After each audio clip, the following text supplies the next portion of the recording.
ಮಂಡ್ಯದಲ್ಲಿ ಜೆಡಿಎಸ್ ಮತ್ತು ಬಿಜೆಪಿ ನಡುವಿನ ಮೈತ್ರಿ ಮುನಿಸು ಮತ್ತೊಮ್ಮೆ ಬಯಲಾಗಿತ್ತು. ಇತ್ತೀಚೆಗೆ ನಡೆದ ಖೇಲೋ ಇಂಡಿಯಾ ವೈಬ್ರೆಂಟ್ ಮಂಡ್ಯ ಕಾರ್ಯಕ್ರಮ ಈ ಭಿನ್ನಾಭಿಪ್ರಾಯಕ್ಕೆ ಹೊಸ ತಿರುವು ನೀಡಿದೆ. ಹೌದು, ಎಚ್.ಡಿ. ಕುಮಾರಸ್ವಾಮಿ ಅವರ ನೇತೃತ್ವದಲ್ಲಿ ನಡೆದ ಈ ಕಾರ್ಯಕ್ರಮದಲ್ಲಿ ಹಾಕಲಾಗಿದ್ದ ಜೆಡಿಎಸ್ ಫ್ಲೆಕ್ಸ್ಗಳಲ್ಲಿ ಪ್ರಧಾನಮಂತ್ರಿ ನರೇಂದ್ರ ಮೋದಿ ಅವರ ಫೋಟೋ ಮಾತ್ರ ಇದ್ದು, ರಾಜ್ಯ ಬಿಜೆಪಿ ನಾಯಕರ ಯಾವುದೇ ಚಿತ್ರಗಳು ಕಾಣಿಸಲಿಲ್ಲ.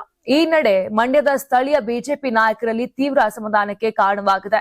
ಜೆಡಿಎಸ್ ನಾಯಕರು ರಾಜ್ಯ ಬಿಜೆಪಿ ಮುಖಂಡರನ್ನು ಫ್ಲೆಕ್ಸ್ಗಳಿಂದ ದೂರವಿಟ್ಟಿರುವುದು ಮೈತ್ರಿಯೊಳಗಿನ ಅಸಮಾಧಾನವನ್ನ ಸ್ಪಷ್ಟವಾಗಿ ತೋರಿಸುತ್ತಿದೆ ಎಂಬ ಮಾತುಗಳು ಕೇಳಿಬರುತ್ತಿವೆ.